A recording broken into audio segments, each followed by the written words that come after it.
So, mga ate dito, may tanong ako sa inyong dalawa. First, Pilipina po kayo ang dalawa? Opo. Pilipino kayo? Ah, sige. So, ito na. Alam nyo ba yung Filipino flag, di ba? May araw sa Filipino flag, di ba? Ano i-represent ang araw? Luzon, Visayas, and Mindanao. Ang araw, hindi yung stars. Yung araw. Ano? Akala ko yung isda. Hindi yung araw.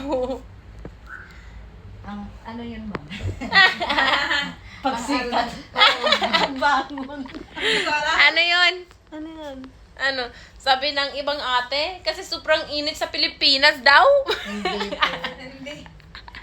So, ano? Oh, you're cheating.